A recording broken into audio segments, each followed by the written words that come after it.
여러분 안녕하세요. 성경현 교수입니다. 국민복음, 세상을 깨우는 말씀을 통해 하나님이 예비하신 계획을 믿고 따라가는 삶으로 다시금 거듭나는 시간이 되시기를 소망합니다. 오늘 또 귀한 세 분 함께 하셨습니다. 안녕하세요. 안녕하세요. 드디어 오늘은 다니엘서의 대장정이 끝나는 날입니다. 그동안은 굉장히 어려운 책인데 잘 따라와 주셔서 정말 감사합니다. 네, 감사합니다. 그리고 이게 정말 여러분의 영적인 뼈가 되고 살이 되기를 간절히 바라는 마음뿐입니다. 자, 12장 시작할 텐데요. 먼저 1절에서 3절 장혜원 아나운서님 읽어주시죠.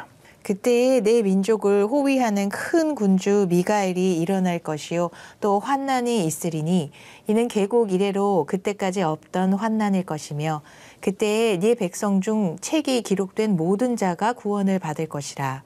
땅의 티끌 가운데에서는 자는 자 중에서 많은 사람이 깨어나 영생을 받는 자도 있겠고 수치를 당하여서 영원히 부끄러움을 당하는 자도 있을 것이며 지혜 있는 자는 궁창의 빛과 같이 빛날 것이요 많은 사람을 옳은 대로 돌아오게 한 자는 별과 같이 영원토록 빛나리라. 아멘. 아멘. 와. 드디어 이제 다니엘서가 마무리되면서 다시 한번 세상 종말이 임하기 전에 아주 큰 환란이 있을 것이라는 것을 1절이 말씀하시죠. 그러나 이 환란도 우리는 분명히 이기고 견딜 수 있어요. 왜? 그 뒤에 좋은 것이 온다는 소망이 있잖아요. 네. 그렇죠. 새로운 시작. 그리고 여기 보니까 그날이 임하면은 백성 중에 책에 기록된 모든 자가 구원을 받을 것이라고 그러는데 구약은 종종 이 책에 대해서 얘기합니다. 때로는 생명의 책이라고 하기도 하고요. 사람들의 이름이 기록된 책이라고 하고 정확히 무엇인지는 알 수 없지만 일단은 이렇게 생각하십시오. 천국에 장부가 있다. 그래서 이 장부에 이름이 기록이 되고 한 사람들은 다 구원에 이른다. 그러니까 하나님이 분명히 구원하실 것을 이렇게 문서화시킨다는 그런 상징성으로 보시면 되고요. 네. 그리고 우리가 종종 이제 착각을 하는 게 뭐냐면은 착한 사람들, 하나님과 영원히 살 사람들만 부활을 할 것이라고 생각을 하는데 2절을 한번 보십시오. 모든 사람이 부활을 할 거라고 해요. 하나님을 믿고 선한 사람들은요, 하나님과 영광을 누리기 위해서 부활을 하지만 하나님을 거역하고 나쁜 짓 한 사람들은 어때요? 영원히 부끄러움을 당하고 벌을 당하기 위해서 부활을 한다. 그러니까 부활을 하느냐 안 하느냐 사람들이 그건 이슈가 아니에요. 이슈는 뭐냐면 과연 무엇을 위한 부활이냐. 영생, 하나님과 영원히 누리는 그런 삶을 위한 부활이냐 아니면 영원히 벌을 받을 부활이냐. 이게 인간에게 인류에게 주어진 선택이지. 그게 이슈지. 부활을 하느냐 안 하느냐 아니에요. 사실 구약에서 부활에 대해서 얘기하는 건 별로 없습니다. 욥기에 한두 번 나오고요. 그다음에 이사야서 25, 26장에 뭐 한 두세 번 나오고요. 그리고 이게 답니다. 왜냐하면은 구약은 굉장히 미래에 대해서 희미하게 자꾸 얘기를 하니까. 그런데 기억하십시오. 부활은 분명히 있습니다. 그리고 이게 이제 세월이 지나면서 다니엘이 이 말씀을 남겼을 때가 이제 한 뭐 이 530-40년 되니까 세월이 지나면서 이게 완전히 확고히 굳어져서 예수님이 가르치기 시작할 때는 부활은 어떻게 됐죠? 완전히 전제되는 진리로 사람들이 받아들이기 시작한 그런 상황에서 예수님이 부활을 가르치셨고 또 부활하셨죠. 그런 이제 배경이 있습니다. 자, 3절은 제가 성경에서 제일 좋아하고 마음에 품었던 그런 말씀입니다. 저는 어렸을 때부터 이 말씀을 너무 좋아했어요. 그래서 가슴에 항상 품으면서 기도했어요. 하나님, 언젠가는 저도 정말 이 궁창의 빛과 같이 빛나게 되는 사람, 그래서 많은 사람을 옳은 대로 돌아오게 하는 자가 되게 해 주시옵소서. 어렸을 적부터 이렇게 심오한 제가 좀 심오합니다. 한심오하죠? 이게 이 말씀이 너무 좋았어요. 사실은 그래서 제가 신학자가 됐는지도 모르겠어요. 그리고 이제 드디어 이제 마지막이고 그리고 이 말씀이 너무 저한테 특별하니까 제가 좀 제 간증도 좀 할게요. 네. 저는 97년도에 한국에 들어왔어요. 그러니까 이제 75년도에 중2 때 캐나다로 이민을 갔다가 거기서 대학까지 다 나오고 미국에 이제 시카고에 있는 트리니티로 이 신학을 하러 공부하서 거기서 이제 석사하고 박사하고 97년도에 한국에 들어왔는데 들어올 때 이제 이 말씀을 계속 품으면서 뭘 했냐면은 방학 때면은 여름 겨울 방학 때면은 선교지에 자비령을 다니면서 강의를 해줬어요. 구약 강의를. 근데 저는 별거 아니라고 생각했는데 선교사들은 너무 고마워하더라고요. 왜냐면은 구약 강사를 구하기가 선교지에서는 진짜 힘든가 봐요. 그래서 일주일, 2주일 와가지고 인텐시브로 집중 강의를 해줘도 그들에게는 큰 도움이 된다고. 그렇게 이제 시간을 보내고 나서 한 이제 제가 36세 교수가 됐거든요. 전임 교수가. 그러나 한 10년을 하고 나니까는 교수가 재미가 없어지더라고요. 그래서 목회하고 싶었어요. 근데 목회 제목을 놓고 저하고 친하게 지내는 친구들한테 기도 부탁하고 제 아내한테 기도 부탁하고 2년 후에 물어봤어요. 그래서 기도 응답이 뭐냐 그랬더니 다들 반대해요. 아, 진짜요? 네, 은사가 다르다. 어머. 그리고 또 하는 얘기가 너는 지금 학교에 벌써 10여 년에 있었는데 문제가 뭐냐면은 현장에서 떠나가 있으면 그리고 학자들은 굉장히 날카롭다 보니까 성도들에게 상처 줄 수 있다는 거예요. 그건 맞는 말이죠. 왜냐하면은 예리함이 없으면 학문은 못해요. 네. 그래서 그런 거 하지 마라. 저는 솔직히 말해서 걔네들이 경쟁자 생길까 봐 그런 것 같아요. 견제한. 네, 그런 것 같아요. 근데 이제 저는 개인적으로는 뭐냐면은 제가 이 신학을 할 때부터 계속 그런 고민을 했었거든요. 뭐냐면은 서양에서 공부를 할 때 교수님들이 좋은 책이라고 클래식이라고 하면서 추천을 해주는 주석들을 보면은 참 저는 읽고 나서 허탄함을 느꼈어요. 계속 이런 질문이 옵니다. So what? 그래서 어쩌라고? 왜냐면은 서양 주석이 아직도 그렇지만은요, 자기 교수들이 자랑질하는 주석이지 나 이만큼 안다 이게 중심이지 정말 목회자들에게 도움을 줘서 설교 아웃라인이 나오고 성경 공부 서제션이 나오는 그런 주석들은 대부분 아니거든요. 그런 것에 대해서 참 문제의식을 많이 가지고 있었어요. 왜냐하면은 결국에는 주석이라는 것은 목회자들의 설교와 성경 공부 인도를 도와야 되는데 그런 도움을 주는 주석은 그 당시에는 별로 없어서 그래서 그때부터 기도하면서 제목을 만들어놨어요. 나중에 하나님이 기회를 주시면 나는 이런 책을 써보겠다. 그러면서 엑스포지멘탈이라는 말. 여러분이 사전을 찾아보면 그런 말 없어요. 영어 사전에도. 엑스포지멘탈이는 엑스포지토리. 우리말로 하면 강해서란 뜻이거든요. 본문을 설명한다. 네. 그리고 카멘터리, 주석이란 뜻이거든요. 자, 문제는 뭐냐면은 엑스포지토리는 너무 주관적이에요. 기준이 없어. 설교집 같아. 반면에 이 주석은 뭐냐면은 본문 관찰은 정확히 해놨는데 너무 딱딱해. 영적으로 뭐가 이제 도움이 안 되는 것 같아. 그래서 저는 이 두 가지 장르의 한계점을 극복해서 누구든지 목회자들이요, 내 책만 보면은 본문의 내용, 이 정확히 알고 그것을 어떻게 적용해서 설교하고 성경 공부할 것인가, 그것을 돕는 주석을 만들어내고자 해서 만들어낸 말이 엑스포지멘탈이란 말이에요. 그래서 신대원 때부터 이걸 가지고 있었어요. 그래서 드디어 이제 97년도에 PhD 마치고 한국에 들어와서 백석에서 가르치기 시작하면서 책을 썼죠. 그러니까 이제 강의안의 바탕이 됐죠. 그리고 이것을 한번 하고 나서 이제 대량 수정해가지고 이제 책으로 내놓을 계획으로 이제 쭉 했는데 한 10년을 하고 나니까 어느 정도 구약이 다 정리가 되더라고요. 근데 만약에 제가 목회지로 떠나면 이 책들이 사장이 될 것 같아. 왜냐하면은 목사들은 절대로 다른 목사가 쓴 동급의 목사가 쓴 주석은 잘 안 봐요. 교수가 써야지 그래도 주석은 좀 봅니다. 학문적인 거라. 그리고 제가 일단 거기 들어가면 너무 바쁜데 언제 이것을 개정해가지고 수정하고 해가지고 책으로 내겠어요. 그래서 친구들과 아내의 열렬한 반대와 그리고 저는 이 책을 그러면은 포기해야 되는가까지 생각을 했는데 이렇게 되니까는 그러면은 그냥 죽을 때까지 교수로 죽고 그냥 책들을 내놓자. 왜 이런 고민을 했냐면은 40대 후반에 말에 이런 고민을 했냐면은요. 우리가 보통 그런 얘기를 하거든요. 50을 전후로 해서 인생을 획기적으로 변화시키지 않으려면 그 다음에는 그냥 그렇게 하던 일을 그대로 하면서 죽어야 된다. 마지막 기회라는 거예요. 획기적인 변화를 줄 수 있는. 요즘에는 이제 사람들이 젊으니까 이게 한 60, 70세로도 넘어갈 수 있을 것 같아요. 근데 옛날에 그랬어요. 그래서 이제 저도 50을 앞두고 이런 고민을 하게 된 거죠. 그래서 결국엔 접근하니까 그리고 이제 제가 기도를 했죠. 저는 절대로 교수 사역으로만은 만족할 수가 없었어요. 네. 하나님, 그러면은 제가 하나님 나라를 위해서 무엇을 더 할 수 있습니까? 그랬더니 대번에 떠오르게 하신 생각이 뭐냐면 네가 지금 10수년 동안 했던 일을 확장하라는 거예요. 그러니까 방학 되면은 선교지에 다니면서 강의를 했던 것을 선교회를 세워서 확장해서 더 많은 사람들을 보내라. 그래서 이제 스타 선교회. 자, 스타도 약자입니다.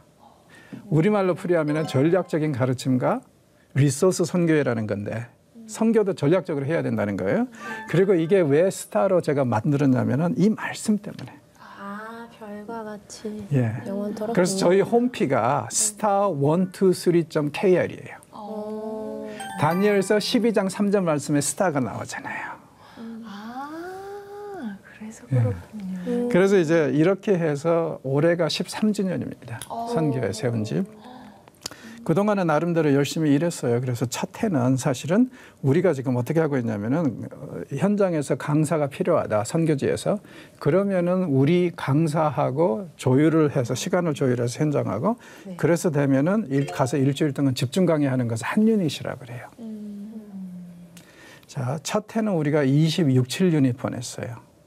그리고 그 비행기 값을 감당하게 우리가 비행기표를 사줘야 되니까 그리고 현장에서는 먹이고 재우기만 하면 돼요. 그러니까 이제 대부분 선교사들이 신학교를 운영하고 있으니까 여기서 강사가 가면은 추가 돈은 안 들죠. 왜냐하면은 기숙사의 빈 방에다 쳐놓고 학생들이 먹는 대로 음식만 주고 그 다음에 때가 되면은 어때요? 공항에 데려다 주면 되니까. 네.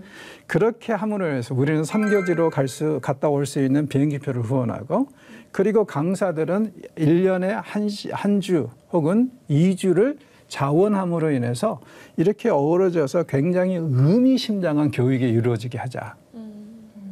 그렇게 해서 이제 시작이 된 거니까. 그래서 첫 해는 우리가 그렇게 해서 26, 7유닛 보냈는데 코로나 터지던 그 해, 그때 우리가 10주년이었거든요. 계산해 보니까 230유닛 보냈어요. 우리가 지불한 비행표 값만 한 2억이 넘더라고요. 왜냐면은 때로는 아프리카까지 보내야 되니까. 그래서 정말 의미심장하게 사역을 하고 재미있게 사역을 하다가 코로나 터져가지고 아이고 후원도 많이 끊어지고. 근데 저는 그래요. 이런 거에 대해서 별로 걱정 안 하고 근심 안 하는 게 저는 솔직히 말해서 모금이 너무 잘 돼도 걱정이 돼요. 왜? 왜요? 잘 써야 되잖아요. 하나님 나라를 위해서 잘 써야 되잖아요. 네. 저는 뭐 선교에서 한 푼도 받는 게 없어요. 이게 다 나가는데 하나님이 많이 부어주신다는 것은 그만큼 더 일을 많이 해야 된다는 얘기 아니에요? 네. 그러니까는 뭐 먹음이 많다고 굳이 기뻐할 필요도 없고 줄어든다고 걱정할 필요도 없고 이러다가 뭐 없어지면은 그냥 문 닫으면 돼요. 네. 뭐라 그럴까 쓸데없는 배짱을 가지고 일을 한다 할까 그렇게 해서 하는데 올해 이제 작년부터 슬슬 활성화되면서 올해는 다시 이제 100유닛 이상 될 것 같아요. 그러니까 이런 일을 쭉 하고 또 선교사들 갑자기 수술해야 되면 우리가 지원도 하고 이런 일들을 계속 하고 있는데 정말 재미있게 하고 있어요. 근데 이 모든 말씀의 근거는 바로 여기예요. 네. 많은 사람을 의로 인도하는 자는 하늘의 별과 같이 빛나리라.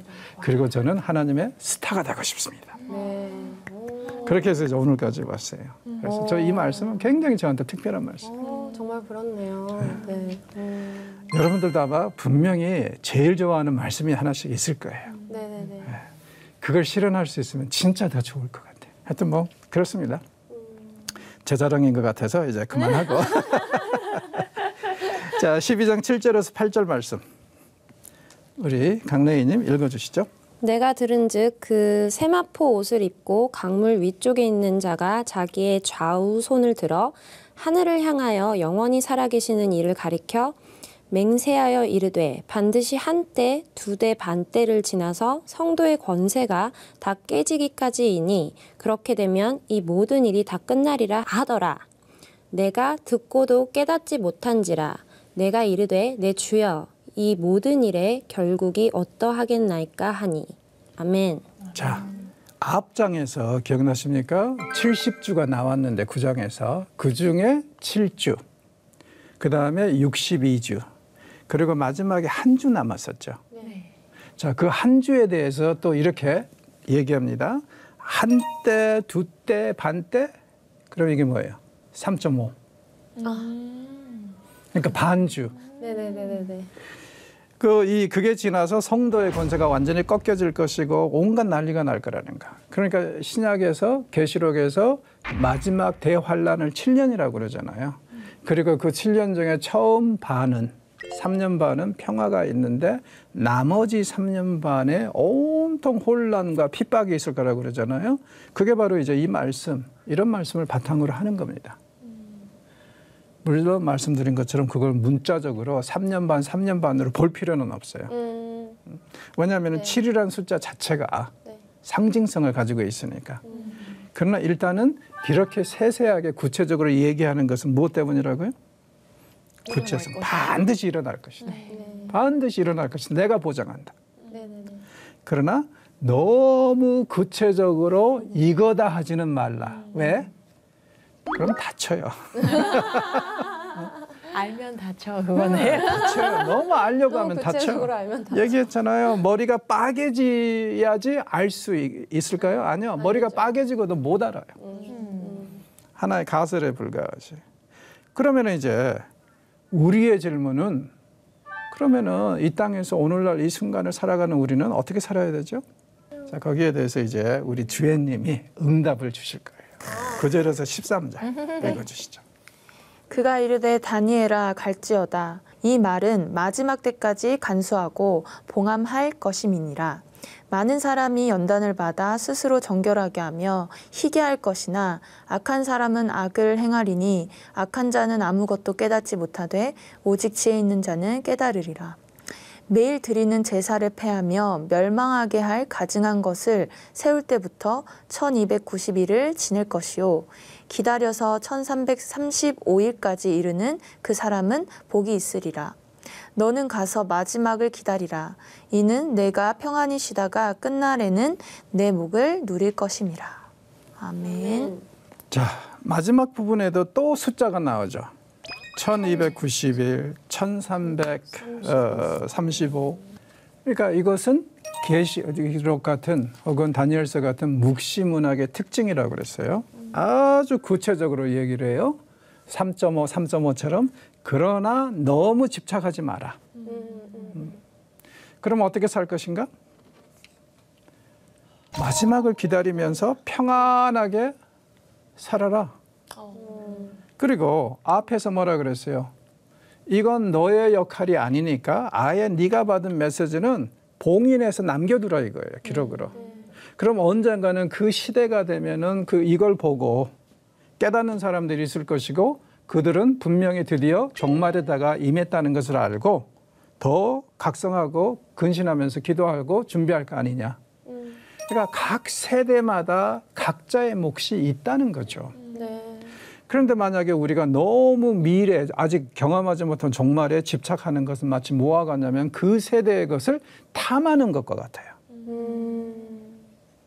우리는 우리 세대에 주어주신 만큼 그만큼만 알고 너무 미래에 대해서 다른 세대의 것에 집착하지도 말고 그냥 편안하고 주님 안에서 인생 즐기다가 네.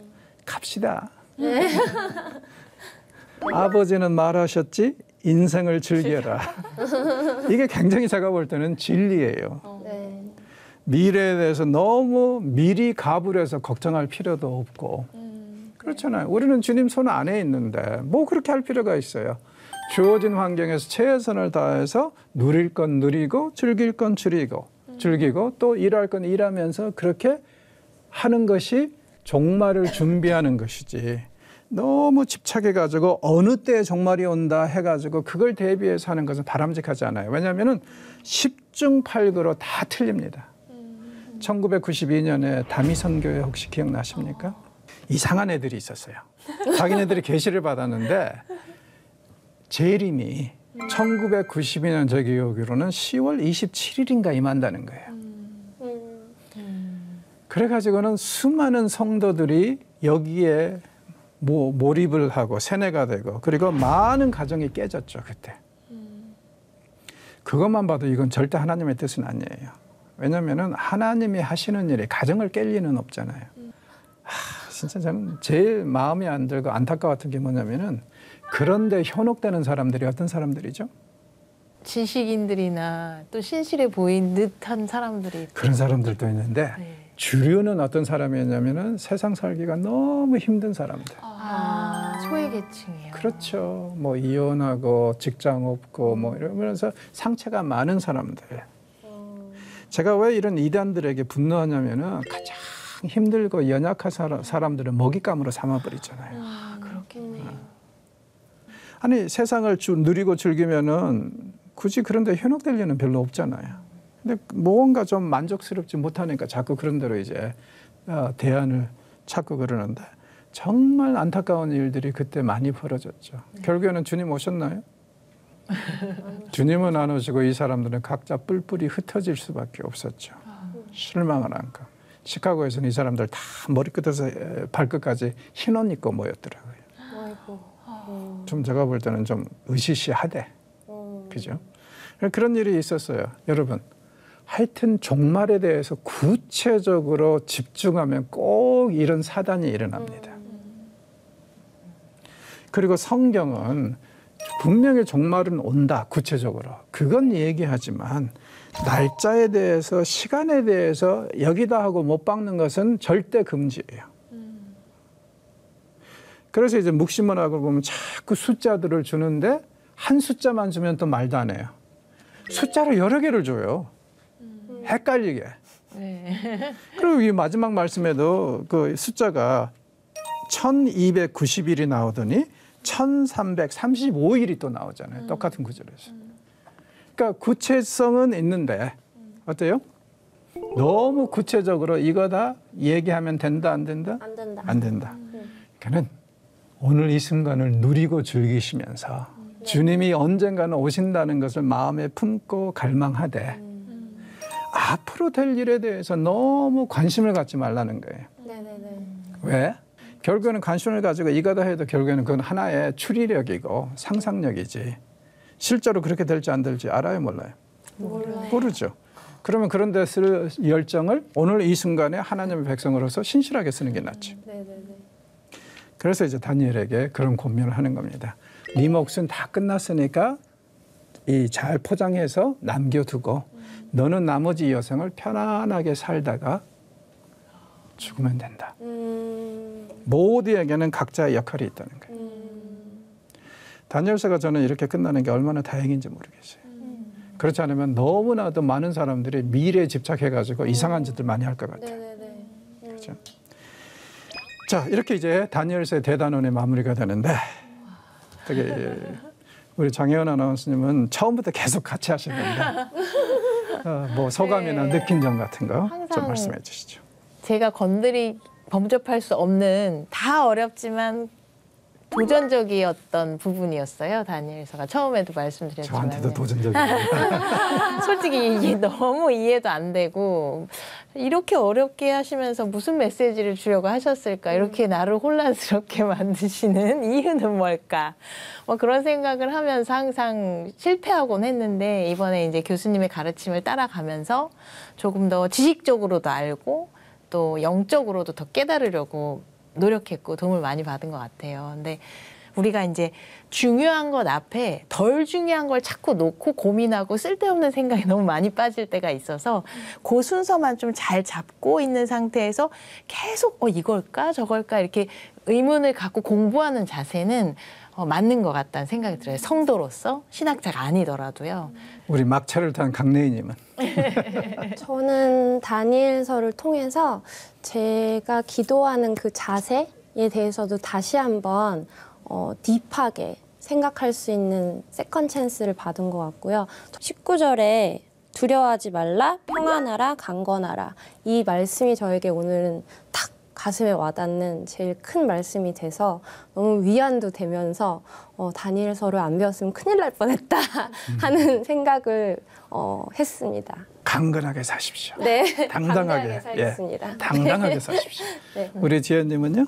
네, 저는 사실 다니엘서 앞장의 그 내용들 흔히 많이 듣잖아요. 그래서 그렇죠. 앞에는 굉장히 좀 많이 들었던 말씀들이었는데 이제 뒤에는 사실 이렇게 들은 적이 거의 없었던 것 그렇죠. 같아요. 그래서 오늘 이 훈민복음으로 다니엘서 마지막까지 이렇게 볼 수 있어 너무 은혜롭고 감사했고, 다니엘처럼 평신도지만 또 사역을 또 하고 있는 제 입장으로서는 다니엘 같이 이런 정말 하나님 보시기에 너무 큰 마음으로 사역을 하는 이런 사람이 되고 싶다라는 결심이 되었습니다. 네. 다니엘은 사실 어떻게 보면 굉장히 작은 자죠. 포로민의 후예고, 그렇죠. 그리고 이 사람은 또 환관이었고, 평생 가족도 한번 누리지 못했고, 그러나 하나님이 이런 사람, 그리고 이제 이 사람은 정치인이었고 계시를 받은 것은 쉽게 말해서 파타임, 종종 그런 일이었는데, 그런데도 하나님이 이런 사람을 굉장히 크게 쓰시잖아요. 이게 우리 모두에게는 좀 소망이 됐으면 좋겠습니다. 네. 하나님이 들어쓰지 못하는 약한 자는, 별 볼 일 없는 자는 세상에 없다고 저는 생각합니다. 그렇죠? 네. 누구든지 우리 자신을 하나님께 드리면 하나님은 반드시 우리를 쓰실 거예요. 아멘. 그리고 이게 이제 우리가 바라는 것일 뿐만 아니라 진리이고, 그러니까 자신 있고 단단히 당당하게 우리가 좀 더 살았으면 좋겠고, 미래에 대해서 열린 마음이 있지만 그러나 너무 구체적으로 한쪽에 쏠리는 그런 이제 신앙의 불균형은 우리가 좀 멀리하면서 최대한 균형을 이루려고 좀 노력했으면 좋겠습니다. 자, 이렇게 이제 다니엘의 대단원이 마무리가 돼서 이제 앞으로 어떤 책으로 여러분을 찾아뵐지는 모르겠는데 하여튼 그때까지 강건하십시오. 네. 감사합니다. 감사합니다.